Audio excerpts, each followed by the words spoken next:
질문을 하나 드리겠습니다. 좋은 교회의 특징은 뭘까요? 어떤 교회가 좋은 교회일까요?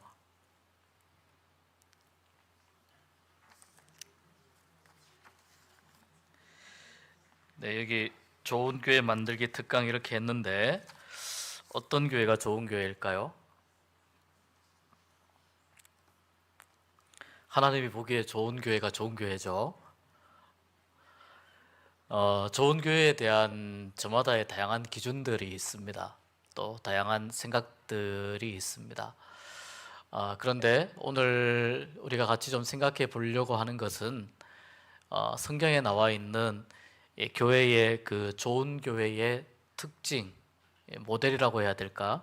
그 말씀이 우리가 방금 읽은 이 말씀에 해당되는 말씀이어서 이 말씀을 가지고 생각을 좀 함께 나누고 좋은 교회가 어떤 교회인지를 같이 생각해 보고 또 올 한 해 우리 교회가 좀 변화를 주어야 될 부분들 또 어떻게 가야 될지에 대해서 같이 교회가 가야 할 방향에 대해서 좀 생각해 보려고 합니다. 오늘 말씀 간단합니다. 이 사도행전 9장의 말씀인데 간단합니다. 온 유대와 갈릴리와 사마리아 교회가 평안하여 든든히 서가고, 여기 보면 자 이게 사도행전 지금 9장 정도에 와 있는데 여기에 어느 교회가 이야기되냐면 온 유대 땅 모든 교회라는 말은 예루살렘을 포함한 유대 땅을 다 포함을 하는 거예요. 예루살렘을 포함한 유대 땅. 갈릴리는 유대 땅의 이스라엘의 북쪽 지방입니다. 갈릴리는 사실 좀 유대인들 중에서 좀 소외된 사람들, 또 그 쉽게 말해서 주류 사회에 들지 못하는 사람들, 이런 사람들이 이제 갈릴리 쪽에 많이 살았습니다. 갈릴리 지방에 많이 살았습니다. 이 이스라엘의 북쪽 지방이라고 생각하시면 됩니다. 사마리아는 어디냐면 갈릴리와 예루살렘 사이에 우리가 왜 예수님이 사마리아 여인을 만난 이야기가 요한복음 4장에 나오지 않습니까? 그때 보면 사마리아 사람들과 유대인들은 왕래가 없다는 것을 알 수 있습니다. 지역 감정이 극심한 동네입니다. 이 유대인들은 사마리아에 사는 사람들은 이 북이스라엘이 멸망하고 난 이후부터 사마리아에 사는 사람들은 유대인이 아니라고 보았습니다. 그 안에 이제 결혼을 서로 이렇게 섞어서 하고 유대인이 가지고 있는 그 고유성, 이 특징들을 많이 잃어버렸다고 생각했기 때문에 사마리아 사람들은 유대인이 아니라고 생각을 했고, 그렇게 생각하는 유대인들의 그 생각, 또 그 이후에 포로 귀환 이후에 이 스룹바벨 성전이라든지 이런 성전이 지어지고 예루살렘 성벽이 회복되는 그 일련의 역사적인 과정들 속에서 사마리아 사람들하고 유대인들 사이에 계속 갈등이 있어 왔습니다. 아주 오래된 갈등 관계입니다. 근데 보십시오. 자, 유대와 갈릴리는 사실 굉장히 이질적인 동네예요. 예루살렘과 갈릴리는 굉장히 이질적인 동네예요. 거기에 더 이질적인 사마리아, 이 세 동네가 저마다 자기의 특성이 있지만 자기의 특성이 있으면서 동시에 굉장히 이질적인 사람들이 살고 있어요. 유대인들 중에서 비교적 좀 중심에 서 있는 사람들은 주로 예루살렘에 많이 살았기 때문에 아주 이질적입니다. 그런데 이 지금 온 유대, 갈릴리, 사마리아 서로 이질적인 사람들이 무엇으로 묶여 있느냐 하면은 교회라고 하는 이름으로 묶여 있어요. 교회라는 이름, 온 유대 교회, 갈릴리 교회, 사마리아 교회, 교회라고 하는 이름으로 묶여 있다는 말이죠. 자, 이게 초대교회 때 일어난 현상입니다. 말씀드린 대로 사마리아와 유대인들은 굉장히 오랫동안 수백 년 동안 갈등 관계에 있어 왔는데 무엇으로 이들이 연결되고 묶이게 되었느냐면 교회라는 이름으로 묶이고 연결이 되었다는 거예요. 교회가 그런 것입니다. 교회 안에는 굉장히 이질적이고 다양한 사람들이 와 있습니다. 교회 안에서 저마다 개성도 뚜렷하고 또 살아온 이력도 다르고 삶의 내용도 다른 분들이 함께 섞여 있습니다. 그런데 왜 같이 있을 수 있느냐 하면은 교회이기 때문에 같이 있을 수 있는 겁니다. 여러분, 좋은 교회의 특징은 뭐냐면은 나와 다른 사람과 잘 지내는 교회가 좋은 교회예요. 나와 다른 사람과 잘 지낼 수 있는 교회. 사마리아 사람들하고 유대인들은 원수였다니까요. 그것도 1, 2년 원수가 아니고 10년, 20년 원수가 아니고 수백 년 원수였다니까요. 그러니까 이 사마리아 여인이 예수님에게 당신은 유대인인데 어떻게 나한테 말을 거느냐라고 이야기하는, 그러니까 무슨 뜻입니까? 말을 거는 것만 해도 너무너무 이상한 느낌을 받을 만큼 저 사람이 왜 나한테 말을 걸지? 이게 어떤 느낌인지 아시잖아요. 저 사람이 나한테 왜 인사를 하지? 저 사람이 왜 나한테 믹스 커피를 타주지? 너무 이게 어떤 느낌인지 알거든요. 그런데 교회라는 이름으로 온 유대, 갈릴리, 사마리아 교회가 묶이게 되었다는 거예요. 근데 더 중요한 게 뭐냐면은, 자, 물론 여기에는 이 사도행전 1장 8절에서 이야기하고 있는, 사도행전 1장 8절이 이렇게 되지 않습니까? 오직 성령이 너희에게 임하시면 너희가 권능을 받고 예루살렘과 온 유대와 사마리아와 땅끝까지 이르러 내 증인이 되리라, 이렇게 돼 있잖아요. 거기 보면 예루살렘과 온 유대는 여기 말하는 온 유대에 포함이 됩니다. 그 다음에 사마리아 나오잖아요. 그 다음에 땅끝까지. 아직 땅끝에까지는 복음이 전해지지 않은 상태입니다. 사도행전 9장이기 때문에. 복음이 전해진 지역 안에서는 교회라는 이름으로 묶이고 있는 거죠. 매우 빠르게 확장하고 있는 그 복음의 능력을 보여주고 있는 거예요. 교회가 매우 빠르게 부흥하고 있는 것을 이 말씀이 보여주고 있습니다. 초대교회의 중요한 특징입니다. 오늘날 우리가 좋은 교회를 많이 꿈꾸는데, 좋은 교회가 되었으면 좋겠다는 말도 하고 좋은 교회를 만들기 위해서 많이 애쓰고 노력을 하는데, 좋은 교회가 되기 위해서 우리는 초대교회가 가지고 있었던 그 성령의 역사하심과 성령의 능력에 대해서 우리가 좀 관심을 많이 가질 필요가 있습니다. 그래서 초대교회의 특징을 잘 숙지할 필요가 있습니다. 자, 온 유대, 갈릴리, 사마리아 이런 교회가 어떻게 되었냐면 평안하여 든든히 서가고, 이 태생적으로 평안할 수가 없습니다. 또 교회들끼리도, 자, 사마리아의 교회가 세워지려면 누군가는 예루살렘에서 복음을 듣고 가야 되지 않습니까? 그러니까 이게 태생적으로 평안할 수가 없어요. 그런데 평안하여 든든히 서가고, 평안하여 든든히 서가는 교회가 좋은 교회라는 거예요. 교회는 여러분 본질적으로는 평안해야 됩니다. 그런데 무엇으로 평안해야 되는가? 이게 중요한 거예요. 평안한 척하는 모습인가? 정말 평안한가? 이건 달라요. 그 안에 있는 사람들은 다 알 수 있어요. 주님의 진리 위에 든든히 설 때, 복음 위에 든든히 설 때 교회가 평안할 수 있는 거거든요. 진리 위에 든든히 설 때, 복음 위에 든든히 설 때, 그리고 구원받은 감격이 계속해서 회복이 될 때, 구원받은 감격이 식어지지 않을 때, 약해지지 않을 때 든든히 서갈 수 있는 거거든요. 그러니까 이 평안이라고 하는 말은 죄라든지 잘못이라든지 하나님 앞에서 이런 것들을 그냥 묻어둔 상태에서 평안은 절대로 생기지 않아요. 개인의 평안도 마찬가지예요. 내가 하나님 앞에 평안하기 위해서는요, 내가 하나님 앞에 나의 모든 것을 낱낱이 보여드려야 됩니다. 내가 하나님 앞에서 평안하기 위해서는 모든 것을 낱낱이 보여드려야 됩니다. 그걸 다른 말로 하면은 회개한다고 이야기하는 거예요. 회개는 그냥 뉘우치는 차원이 아닙니다.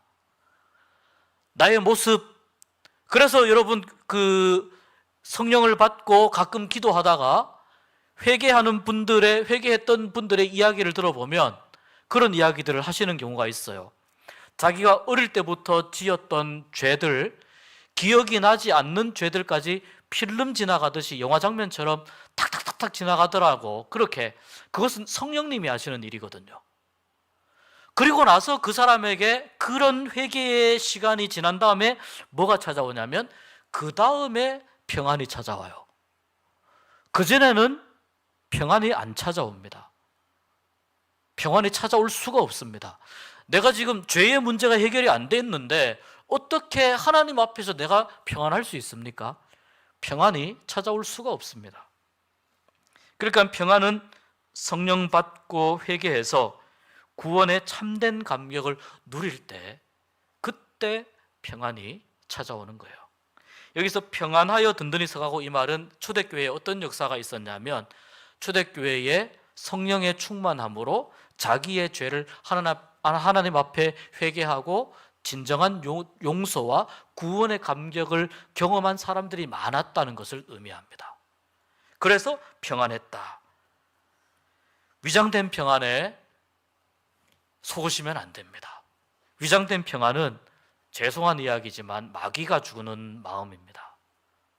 위장된 평안은 언젠가는 그것이 잘못된 것이라는 것을 드러낼 때가 있어요. 그것이 나올 때가 있습니다. 하나님이 원하시는 평안은 복음, 성령의 능력, 회개, 구원의 감격이 기초가 되는 신앙 위에서 주어지는 평안입니다. 그래서 여러분 꼭 하나님과 맺힌 게 있으면, 하나님 앞에서 해결하지 못한 문제가 있으면 꼭 하나님 앞에서 그 문제를 꼭 해결받으셔야 됩니다. 반드시 해결받으셔야 됩니다. 그래야 내 안에 내가 그리스도인으로 살아가는 보람을 느끼게 되고요, 내가 전도할 힘도 생기고요, 교회에 봉사할 능력도 생기고요, 교회 다니면서 기쁨도 생기고 평안해지게 됩니다. 자, 그 다음에 평안하여 든든히 서가고, 그 다음에 뭐가 있냐면 주를 경외함이 있어요. 주를 경외함과, 주님을 경외하는 것은 주님을 두려워하는 마음을 먼저 가지는 거거든요. 또 한 가지는 주님을 사랑하는 두 마음, 그리스도인이 회복해야 할 두 마음이 제가 있다고 얼마 전에 설교한 기억이 나는데, 하나님을 두려워하는 마음과 하나님을 그리워하는 마음이 우리 안에 있어야 돼요. 이것이 주님을 경외하는 모습으로 나타나게 돼요. 이 두 마음이 있을 때 주님을 경외하게 돼요. 하나님이 두렵지 않으면요, 사실 사람은 어떤 짓이든 하게 됩니다. 하나님을 의식하지 않기 때문에 참과 거짓을 구별할 수가 없어요. 왜 세상에서 참혹한 사건이 일어나고 왜 세상에서 떠들썩한 뉴스에 안타까운 사건들이 일어나냐면은 하나님을 두려워하고 하나님을 그리워하는 마음이 그 이면에 없기 때문에 그래요. 하나님을 의식하면 그런 일들을 할 수가 없는 거죠. 교회가 교회답지 못한 교회, 교회가 좋지 않은 교회는 하나님을 두려워하지 않는 교회예요. 하나님을 두려워하지 않으면 교회가 교회다워질 수가 없고요, 하나님을 그리워하지 않아도 마찬가지예요. 교회가 교회다워질 수가 없습니다. 그러니까 오늘 여기 말씀하는 주를 경외하는 이 모습은 이 초대교회의 교인들에게, 그리스도인들에게 어떤 마음이 있었냐면 하나님을 사랑하는 마음, 하나님을 두려워하는 마음, 이 마음이 있었기 때문에 주님을 경외하는 신앙의 모습으로 가게 되었다는 겁니다. 평안하여 든든히 서가고 주를 경외함과, 그 다음에 뭐가 나옵니까? 성령의 위로, 성령의 위로. 교회는 위로받고 위로하는 곳이 되어야 되지 않습니까? 세상 풍파에 너무 힘들고 우리가 살아가는 삶의 모양이, 일들이, 회사 일들이, 운영하는 기업체가 속이 막 뒤집어지고 힘들고 어렵잖아요. 그래서 교회는 위로받고 위로하는 일들이 있어야 되는데, 자, 문제는 사람이 위로하는 게 아니라 성령님이 위로해 주셔야 된다. 왜 성령님이 위로해 줘야 되냐면, 예수님이 이런 말씀을 하신 적이 있어요. 요한복음 14장에서 평안을 너희에게 끼치노니 곧 나의 평안을 너희에게 주노라. 내가 너희에게 주는 것은 세상이 주는 것과 같지 아니하니라. 예수님이 주는 평안은 세상이 주는 것과 다르다는 거예요. 너희는 마음에 근심하지도 말고 두려워하지도 말라. 세상에는 정말 위로가 필요한 사람들이 너무나도 많이 있습니다. 우리에게도 마찬가지입니다. 교회 다니지만, 신앙생활 하지만, 그리스도인으로 살고자 노력하지만 우리에게도 너무나 많은 위로가 필요합니다. 그런데 성령님이 위로해 주셔야, 세상이 주는 평안이 아니고 성령님이 위로해 주셔서 우리가 얻는 평안이어야 그 사람이 회복되게 된다는 거예요. 성령님이 위로하셔야 회복된다는 거예요. 이것이 교회 안에 있어야 됩니다. 성령님을 그래서 만나봐야 됩니다. 겪어봐야 되고 성령님을 경험해야 됩니다. 그래야 성령님의 위로를 알게 됩니다. 성령님을 경험할 수 있는 두 가지 방법이 있어요. 말씀과 기도예요. 사도행전을 읽어보면 말씀을 선포할 때 성령님이 임하셨다는 말씀이 있어요. 그 다음에 기도할 때, 오순절 마가 다락방에서부터 기도할 때 성령님이 기도하는 사람들에게 임하신 겁니다. 나는 아무것도 하지 않는데 성령님께서 나에게 임하시는 경우는 없을 수는 없어요. 왜냐하면 성령님이 마음만 먹으면 그렇게 하실 수 있으니까. 그러나 신앙의 본질은 말씀과 기도에 집중할 때 성령님이 우리 가운데 오십니다. 그래서 여러분께 도전하고 싶습니다. 올 한 해 정말 말씀과 기도에 집중할 수 있는 한 해가 되었으면 좋겠습니다. 그냥 성령님도 그냥 이렇게 바람 한번 지나가듯이 유행처럼 지나가는 그런 어떤 그 성령님 만난 것 같은 그런 느낌이 아니고 정말 성령님을 인격적으로 만나기 위해서 말씀과 기도에 집중해 보시면 좋겠습니다. 이게 우리 교회에 너무 필요합니다. 말씀에 집중하고 기도에 집중하고 성령님을 인격적으로 만나면 기도하고 싶은 마음이 생기게 되고, 그러면 점점 우리 교회가 기도로 뜨거워지고 또 하나님을 두려워하고 하나님을 경외하고 많은 사람들이 성령님의 위로를 받고, 좋지 않은 교회가 되라고 해도, 나쁜 교회가 되려고 해도 될 수 없게 되는 거죠. 성령님의 인도하심과 역사하심을 받을 때. 그래서 성령의 위로가 가득한 교회는 말씀과 기도가 신앙의 중심이 되는 교회입니다. 말씀과 기도. 이렇게 될 때 마지막 구절을 보면 성령의 위로로 진행하여 수가 더 많아지더라, 이렇게 되어 있습니다. 수가 더 많아지더라, 부흥하게 되더라는 뜻입니다. 부흥은 여러분, 첫 번째는 숫자가 아닙니다. 부흥은 숫자가 아니고요, 부흥의 정말 본질적인 의미는 뭐냐면은 내가 하나님 안에서 새롭게 되는 거예요. 이게 부흥의 본질적인 의미예요. 내가 하나님 앞에서 새롭게 되는 거예요. 여기에 부흥의 본질적인 의미가 있고 부흥의 출발점이 있어요. 아무리 많은 사람들이 오면 뭐합니까? 하나님 앞에서 새롭게 되는 경험이 없으면 진정한 부흥이라고 볼 수가 없는 것이죠. 부흥은 그래서 오늘 말씀처럼 인위적인 게 아닙니다. 누가 만들어내고 하는 것이 아닙니다. 신앙의 기초가 든든하고 평안하고 주님을 경외하고 성령의 위로가 가득한 교회가 될 때 찾아오는 결과로서 교회가 부흥이 되는 일이 일어나게 된다는 겁니다. 그런 의미에서 성경적인 교회를 우리가 잘 만들어 가야 됩니다. 그러니까 오늘 읽은 이 사도행전 9장 31절 이 말씀 하나만 놓고 보더라도 사도행전에는 초대교회의 특징을 다룬 말씀들이 몇 군데 나오는데 그 중에 하나가 이 사도행전 9장 31절입니다. 이 말씀만 보더라도 이 말씀대로만 교회가 되면 정말 좋은 교회가 되고 하나님께 사람들께 칭찬받고 좋은 소문이 나는 그런 교회가 될 수 있겠구나라는 것을 알게 됩니다. 이 말씀을 포함한 성경에서 이야기하는 교회의 모습을 회복하기 위해서 저는 그래서 우리 교회가 가지고 있어야 할 기본적인 세 가지 핵심 가치를 저는 전에도 말씀드린 적이 있는데 한 번 더 말씀드리려고 합니다. 우리 교회 홈페이지 가면은 교회 소개란에도 잘 나와 있습니다. 그건 뭐냐면 예수 잘 믿는 교회예요. 첫 번째, 예수 잘 믿는 교회. 두 번째는 예수 바로 아는 교회예요. 세 번째는 예수 따라 사는 교회예요. 예수 잘 믿는 교회, 예수 바로 아는 교회, 예수 따라 사는 교회예요. 이 세 가지가 우리 교회가 추구해야 될 핵심 가치예요. 그래서 믿음이 먼저입니다. 예수님을 아는 게 먼저가 아니고 믿음이 먼저입니다.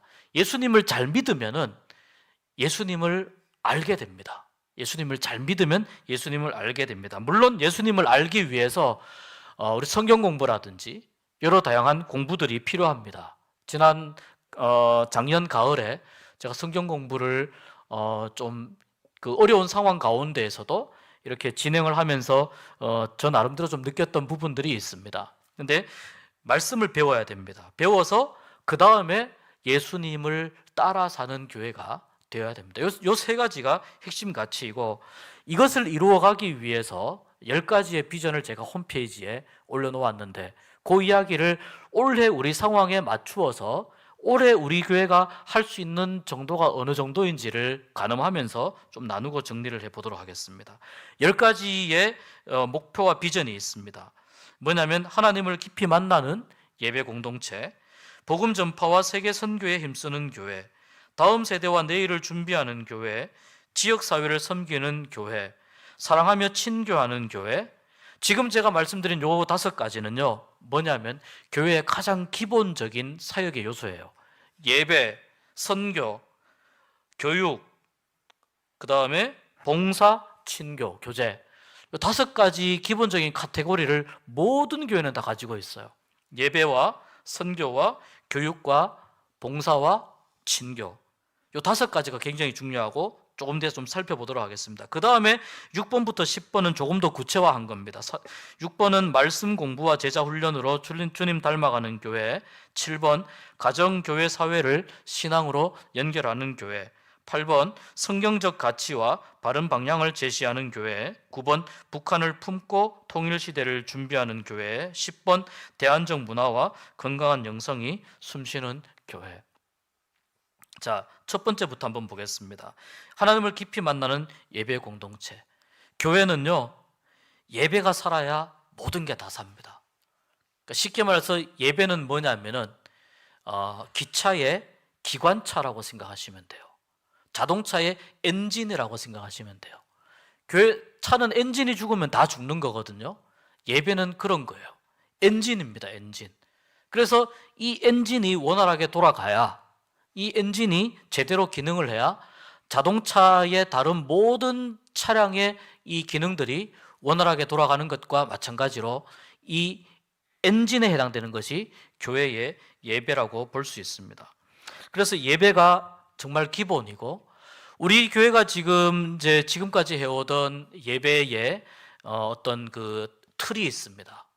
주일 예배, 또 수요일, 또 오후 찬양 예배, 또 금요 성령 집회, 그다음 또 새벽 기도회, 또 그리고 각 교육부 예배, 이런 예배의 틀들이 있는데, 이것을 조금 더 좀 우리 교회의 상황에 맞게 조금 더 효율적으로 어떻게 좀 보완할 수 있는지, 그 다음에 주일 예배 순서 같은 경우도 조금 더 좀 수정을 하려고 생각을 하고 있습니다. 그렇게 하게 되면 제가 또 알려드리고 이렇게 할 텐데, 좀 더 예배에 좀 집중하기 위해서 어떤 분들은 이제 그런 말씀하세요. 주일 오전 예배 때 찬양을 했으면 좋겠다, 이런 말씀을 하세요. 근데 제가 우리 교회에 부임하면서부터 가졌던 생각 중에 하나가, 주일 오전 예배를 드릴 때에 우리 성도님들이 제발 좀 기도로 준비했으면 좋겠다는 거거든요.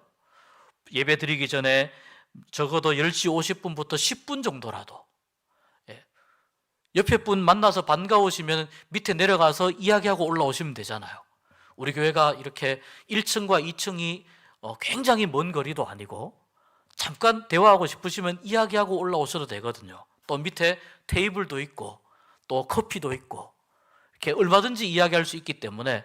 그러나 본당 안에 들어와서 특별히 주일 예배, 다른 예배도 다 마찬가지이지만 주일 예배 같은 경우는 들어와서 기도로 그날 하루 하나님이 주실 은혜를 기대하면서 묵상하면서 내 마음도 정리하고 주차하면서 성질 났던 것도 기분도 좀 가라앉히고 집에서 부부싸움 했던 것도 생각날 거 아닙니까? 그것도 좀 마음도 좀 추스리고 그런 여러 가지 복잡한 마음들이 정리가 안 된 상태에서 예배에 들어가기 어렵거든요. 그래서 예배를 잘 준비하시라고 그 기도로 준비하는 시간을 드리는 거예요. 그러니까 제가 앞에 나와서 이제 딱 성령이 시작할 때 그때가 예배가 시작이 되는 게 아니고 예배는 그 이전부터 시작이 됩니다. 어떤 교회에서는 그런 이야기도 합니다. 저도 공감하지만 주일 예배는 그 전주에 주일 예배가 끝나는 그 순간부터 다음 주 주일 예배는 시작이 된다는 이야기를 합니다. 신앙적으로 굉장히 올바른 이야기입니다. 그러니까 말하자면 다음 주 1월 28일 주일 예배는 언제부터 시작이 되느냐? 1월 21일 주일 예배가 끝나는 그 순간부터 시작되는 거예요. 그때부터 우리는 무엇을 위해서 살아가냐면 예배를 위해서 살아가는 거예요.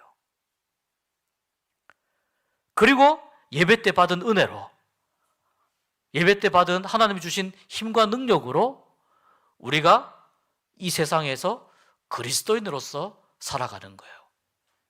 이것이 조금 더 신앙적으로 삶을 이끌어가기 위한 하나의 그 원리라고 볼 수 있습니다. 자, 그런 면에서 예배에 대해서 우리가 조금 더 집중을 하면 좋을 것 같다는 생각을 하고, 또 우리 교회에 맞는 예배도 좀 고민하고, 또 말씀드린 대로 예배의 틀도 좀 생각해 보고자 합니다. 그리고 예를 들면 이제 좀 특별한 절기 때 예배를 좀 기획을 해서 조금 뭐라고 해야 될까요? 좀 짜임새 있고 또 많은 세대들이 참여할 수 있는, 우리 유치부부터 우리 노년부에 이르기까지 모든 성도님들이 함께 참여할 수 있는 그러한 예배도 우리가 좀 기획을 하려고 지금 생각을 하고 있습니다. 그래서 이 예배는 아마 5월 정도에 우리 가정의 달 때 한번 온가족 예배라는 이름으로 같이 드리게 되지 않을까, 모든 세대가 함께 참여하는 그런 예배로 드리지 않을까, 그렇게 좀 기획을 하고 준비하려고 합니다. 예배가 교회에서 가장 중요하다. 그 다음에 2번은 복음 전파와 세계 선교에 힘쓰는 교회입니다. 복음 전파와 세계 선교에 힘쓰는 교회. 교회는요, 여러분, 예배는 뭐냐면은 제가 자동차 엔진과도 같다고 말씀드렸는데 또 다르게 말씀드리면 나무의 뿌리와도 같아요. 그런데 선교는 뭐냐면은 나무의 열매와 같은 거예요. 그러니까 말하자면 교회 모든 활동의 결과라고 볼 수 있어요. 교회 활동의 결과. 선교가 교회의 열매이기 때문에 그렇습니다. 그래서 여러분, 교회는 장기적으로는 선교적 교회로 가야 됩니다. 장기적으로는 선교적 교회로 가야 됩니다. 해외 선교, 국내 선교, 뭐 단기 선교, 선교지 후원 다 포함해서 드리는 말씀입니다. 제가 울산에 와가지고 그 울산 기독교 방송이 몇 군데가 있는데 듣다가 그런 내용을 들었습니다. 울산의 복음화율이 5% 정도가 된다고 합니다. 울산의 복음화율이 5% 정도. 한때 우리나라가 기독교인 인구가 25%까지 된다고 그렇게 이야기될 때가 있었는데 지금은 아마 20%가 좀 안 되는 걸로 집계가 되어 있습니다.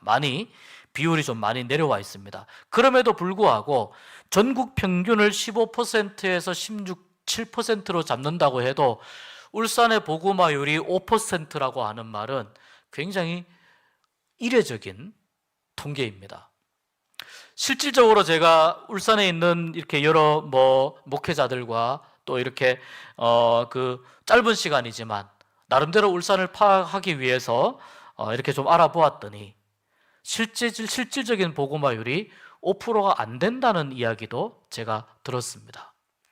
이게 왜 중요하냐면은 5%는요 선교지냐 아니냐를 결정하는 기준이 돼요. 그러니까 5% 이하면은 다시 말해서 선교사를 파송을 해야 돼요. 5% 이하면은.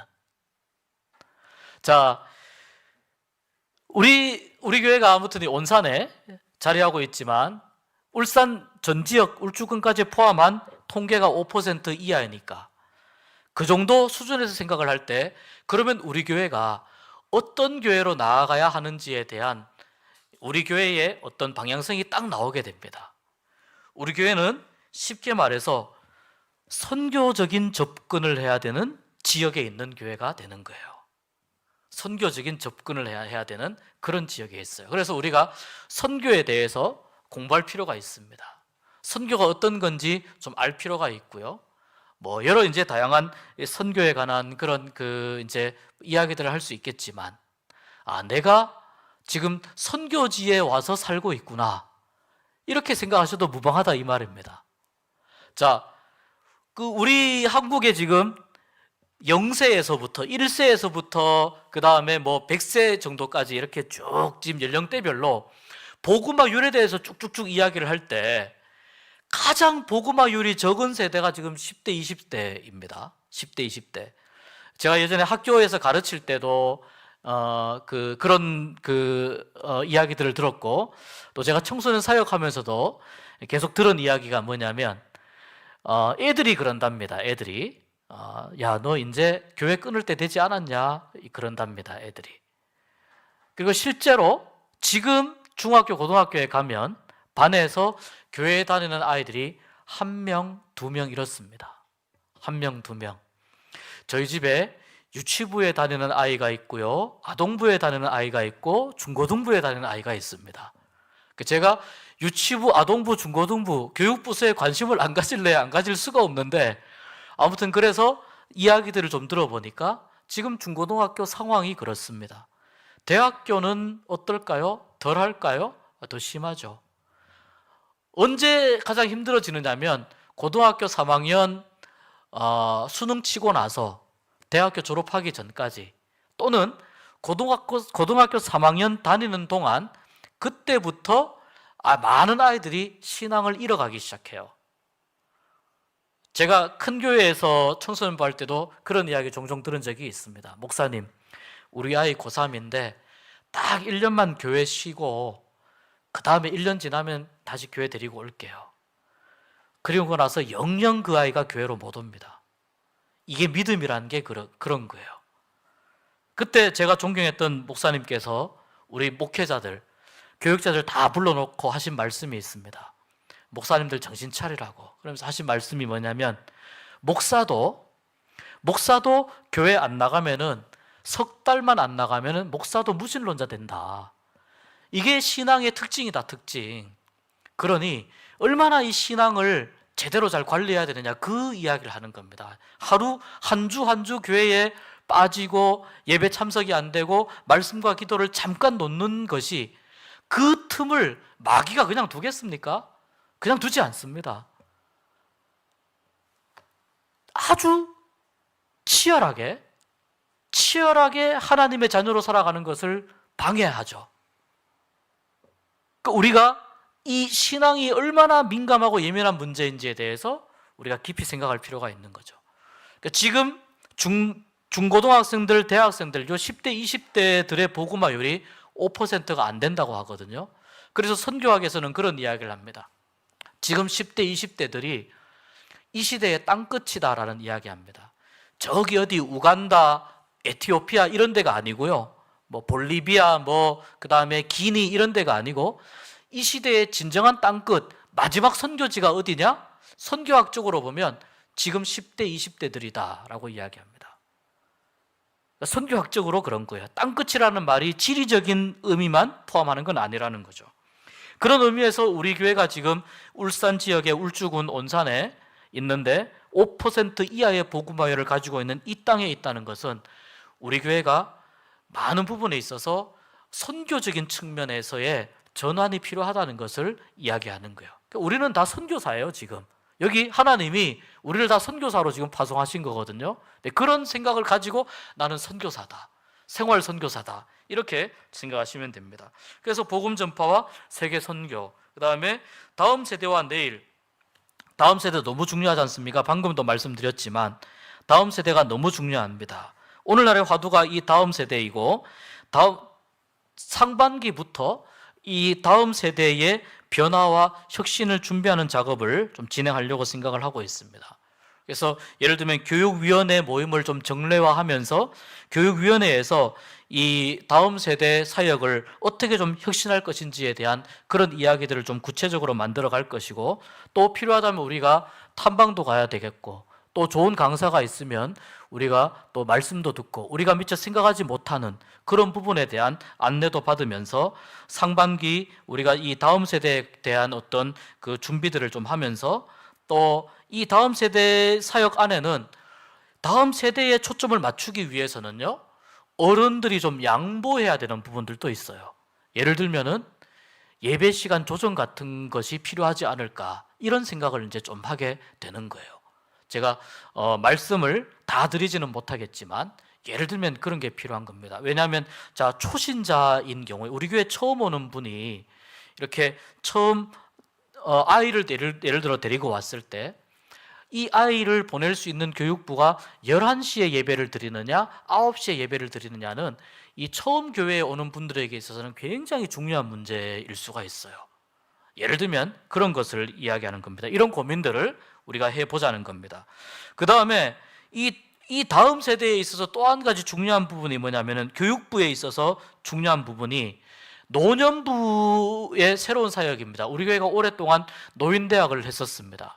근데 이 노인대학은 이 온산에 있는, 온산시에 있는, 다시 말해서 교회 밖에 있는 어른들을 주 타겟으로 하는 사역입니다. 중요합니다. 교회 밖에 있는 어른들하고 잘 지내는 것 굉장히 중요합니다.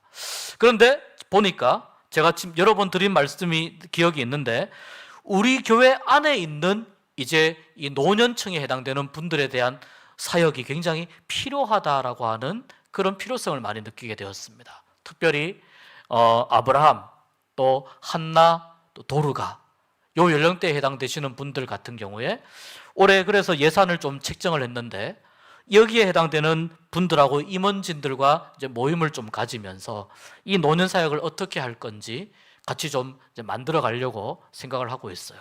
그래서 정말 이 우리 교회 안에 있는 어르신들과 함께 행복하게 또 잘 좋은 그런 신앙적인 교제를 나누고 또 활동할 수 있는 그런 사역들, 그렇게 되면 이제 아주 어린 나이부터 노년부까지 교육적으로 하나의 연결고리를 가지면서 연결되게 됩니다. 물론 장기적으로 예를 들어서 아기 학교라든지 태아 학교라든지 여러 어떤 다양한 부분들에 대해서 구상할 수 있겠지만, 올해 당장 아기 학교나 이런 부분들을 진행하기에는 여건이 마땅치 않습니다. 그래서 일단 올해는 교육부 전반적인 큰 그림을 그리면서 노년부를 잘 정착할 수 있는 그런 시간으로 교육부 사역을 좀 집중을 해 보려고 합니다. 그 다음에 지역사회를 잘 섬겨야 되는데, 지역사회를 섬기는 교회, 요거는 일단 좀 빨리 넘어가려고 합니다. 여기에서의 핵심은 뭐냐면은 지역사회와 소통을 하는 거예요. 어떻게 잘 소통을 하느냐, 그 다음에 우리 교회가 서 있는 이 지역사회가 어떤 특징을 가지고 있는지, 그런 것들을 여기 사시는 분들이기 때문에 당연히 잘 아실 겁니다.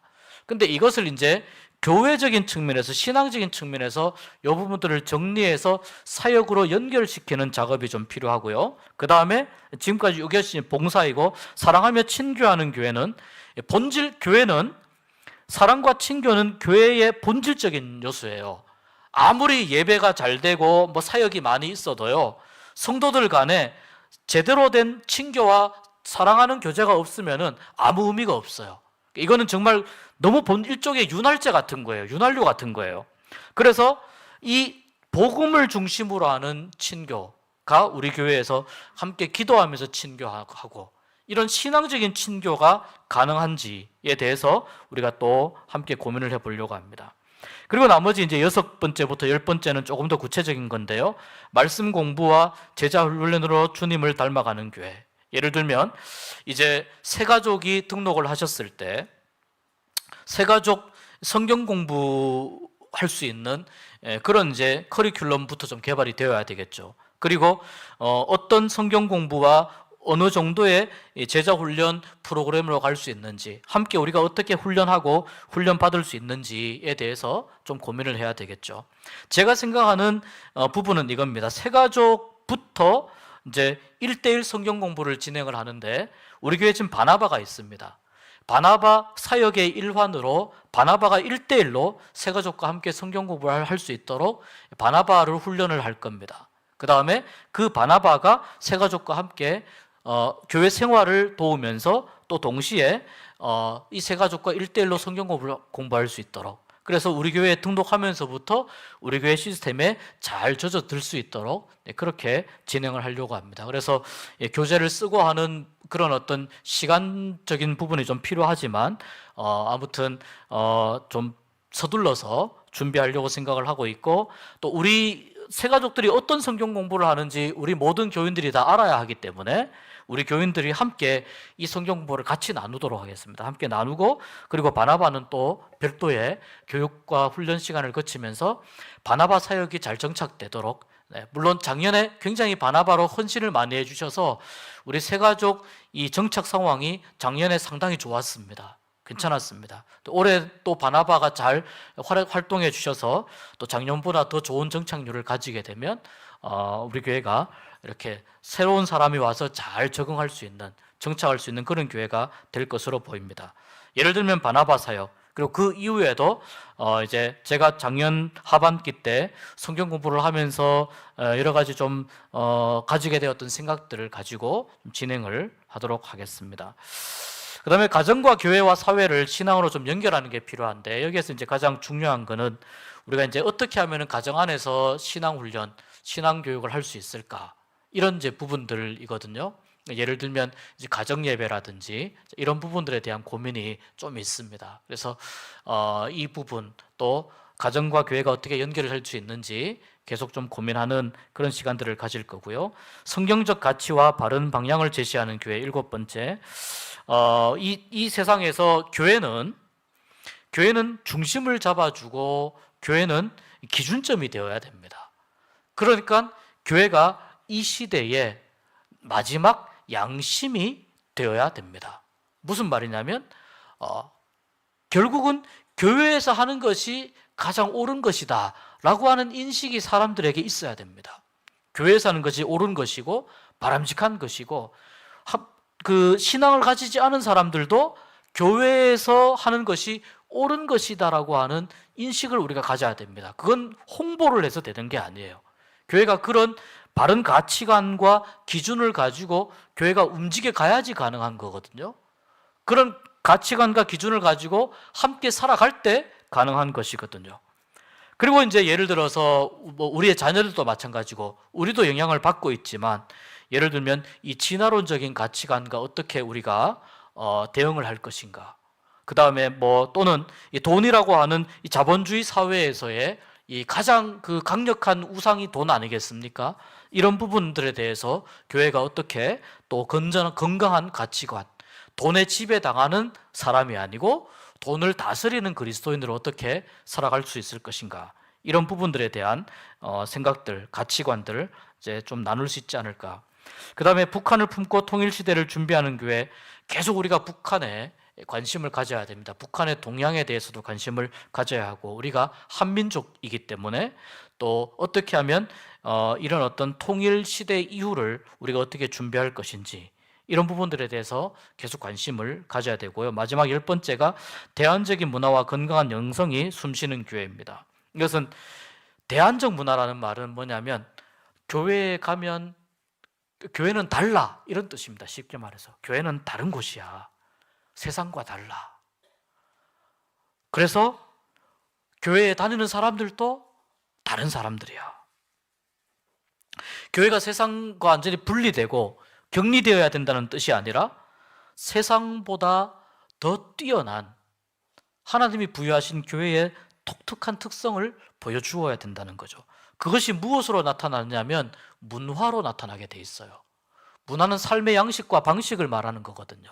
사람들의 생각과 말과 삶의 양식과 방식을 문화라고 이야기를 해요. 그래서 이 세상보다 더 탁월한 문화를 보여줄 수 있는 교회로 우리가 조금씩 나아가야 되리라고 생각이 됩니다. 또한 바른 영성, 올바른 영성을 이해하고 올바른 영성에 대한 훈련도 좀 필요하다는 생각이 듭니다. 이것을 위해서 이 10가지를 우리가 함께 고민하면서 우선적으로 해 나가야 될 그런 일들을 조금씩 이제 진행을 하고 또 필요한 부분들을 보완해 가도록 그렇게 하겠습니다. 근데 가장 중요한 것은 우리는 지금 기초를 좀 쌓을 때거든요. 이런 것들을 만들어가는 것도 중요해요. 밖에서 볼 때 화려한 교회의 모습을 만들어가는 것도 중요해요. 근데 가장 본질적인 건 말씀과 기도에 우리가 더 집중하는 거예요.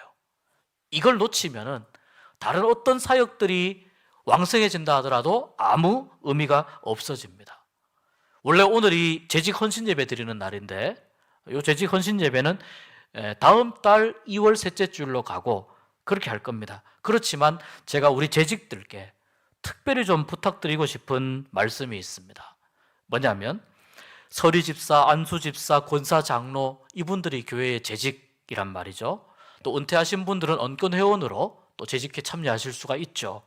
그런데 자, 무엇을 말씀드리고 싶으냐면 말씀과 기도에 누구보다 집중하셔야 되는 분들이라는 걸 말씀드리고 싶습니다. 말씀과 기도에. 예를 들어서 자, 저도 제가 전도사 때부터 교회 주보 만들면서 늘 겪었던 일입니다. 예를 들면 수요 예배 기도 부탁을 드립니다. 사무실에서 기도 부탁을 드립니다. 그런데 이제 순서에 따라서 집사님 언제 이제 기도해 주세요. 그러면 여러 이유 때문에 이제 못 하신다고 하시는 분들이 많이 계세요. 그 마음을 제가 200% 이해합니다. 바쁘시기도 하고 어렵기도 하고 또 긴장도 되고 떨리기도 하고. 그래도 여러분 우리 교회는 앞에 나와서 기도하게 안 하고 앉아서 합니다. 그래도 앉아서 얼굴들도 안 보고 마이크만 딱 대고 합니다. 제가 볼 때는 굉장히 대표 기도하기 아주 좋은 여건입니다. 그런데 우리 소리 집사님들께 그런 말씀을 한번 드리고 싶습니다. 한번 올해는 수요일 날 내가 기도 담당이 되면 내가 한번 기도를 감당해 보겠다. 이런 마음을 한번 가져보셨으면 좋겠어요. 왜? 말씀과 기도에 좀 집중해야 되니까. 그렇게 한번 기도를 준비하잖아요. 물론 기도를 해야 된다는 걸 알게 된 후부터 마음의 평안이 없어진다는 거 압니다. 공포와 두려움이 찾아온다는 거 압니다. 이게 어디 특정 누구만 그렇겠습니까? 이렇게 저도 매주마다 또 이렇게 새벽 강단도 서고 하지만 올라올 때마다 다리가 후들거리는데요. 저도 다리가 후들거려서 맨날 기도할 때마다 하나님 힘 주십시오, 은혜 주십시오, 용기 주십시오 이러고 서는데요. 얼마나 이게 두렵고 떨리는 자리라는 걸 우리가 잘 알고 있습니다. 그런데 그렇게 한번 기도를 한번 준비해 보시잖아요. 그리고 한번 투박하든 또는 어떻든 간에 정성을 들여서 기도문을 준비해서 하시잖아요. 여러분 그게 신앙에 굉장히 큰 도움이 됩니다. 절대로 제가 성질이 못 돼가지고 부려먹으려고 그러는 거 아닙니다. 고생하라고 그러는 거 절대로 아니고 이게 이런 어떤 섬김과 또 작은 자리라 하더라도 봉사하는 이런 봉사를 통해서 그분이 신앙으로 자꾸 깨어나기를 바라는 마음에서 이런 여러 가지 봉사의 자리를 말씀을 드리는 거거든요. 그냥 교회만 왔다 갔다 하는 것과 어떤 식으로든 내가 한번 섬겨보는 것 사이에는 굉장한 차이가 있을 수 있습니다. 첫 번째는 올해는 기도 부탁이 오면은 못한다는 이야기는 안 하기로 약속하기. 아멘이십니까? 입을 굳게 다물고 계시는데 마음속으로 아멘 하신 줄 믿고. 자, 그 다음에 한 가지 더 말씀과 기도는 기본입니다. 기본. 이거는 정말 우리가 해야 되고, 그 다음에 또 한 가지는 교회 여러 가지 봉사할 수 있는, 봉사해야 될 여러 가지 다양한 부서들이 많이 있거든요. 그래서 꼭 내가 한 부서는 꼭 한 가지 이상의 봉사는 꼭 해봐야 되겠다, 이런 다짐을 한번 해보시는 거예요. 교회를 내 집처럼 내가 아름답게 쓸고 닦고 한다든지, 아니면은 뭐 여러 가지 많이 있습니다. 뭐 예를 들면 주차하는데 안내를 한다든지, 아니면 오늘 또 찬양팀 이렇게 또 광고도 나갔지만 찬양팀에 내가 다시 한번 힘을 내서 찬양팀에 해보겠다 이렇게 하신다든지, 악기를 못하면 어떻습니까? 배우면 되죠. 배우면 됩니다. 네. 그렇게 해서 또 한번 해본다든지, 또 올해는 좀 교회학교 쪽에 뭔가 좀 변화와 혁신이 필요한데 교회학교 교사가 더 필요한지 모르니까 가서 내가 또 한번 섬겨준다든지, 그래서 꼭 한 가지 이상의 봉사를 꼭 해보시기를 권해드리고 싶습니다. 또 찬양대 대원으로서 내가 또 봉사해 본다든지, 많이 있습니다. 정말 너무너무 많이 있어요. 뭐 주보 접는 걸 한다든지, 아니면 내가 우리 교회 와서 난 요것만큼은 꼭 내가 한다. 이걸 정해놓고, 또는 공식적으로 어떤 부서에 소속이 되어야 한다면 행정실로 문의해 주십시오. 행정실로 알려주셔서 내가 이런 봉사하고 싶은데 어떻게 하면 되느냐 물어보시면 자세히 안내를 해드리도록 하겠습니다. 그래서 모든 재직이 꼭 한 가지 이상의 봉사를 할 수 있는, 그 봉사를 통해서 누리는 어마어마한 신앙의 유익이 있다는 것을 꼭 기억하시면 좋겠습니다. 절대로 제가 성질이 못 돼서 시키는 거 아닙니다. 네, 하나님께서 하나님의 일에 함께 참여하자고, 하나님의 일에 함께 참여하자고 직분을 주면서 초대하신 거예요. 이 직분은 뭐냐면 하나님의 초대장이에요. 이러한 직분을 덕신제일교회에서 받지 않았냐? 그건 나의 초대장이다. 나와 같이 함께 일하자. 나의 일을 함께 하면서 기쁨을 누리자. 포도원 품꾼처럼 그렇게 하나님과 함께하는 시간을 조금씩 늘려가 보는 겁니다. 이런 몇 가지, 그 다음에 말씀드린 대로 예배가 정말 중요합니다. 예배가 정말 중요합니다. 현장에서 드리는 예배가 정말 중요합니다.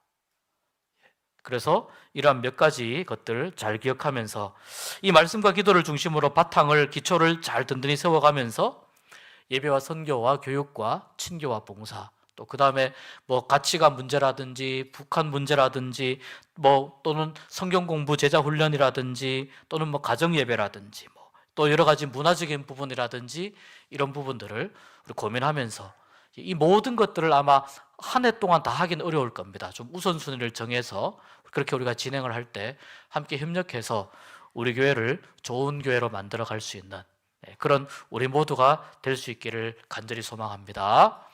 기도하겠습니다. 하나님 감사합니다. 우리 교회가 좋은 교회 되기를 소망합니다. 하나님 보시기에 기쁜 교회가 되게 하여 주시고 우리 교회 안에는 속해 있는 모든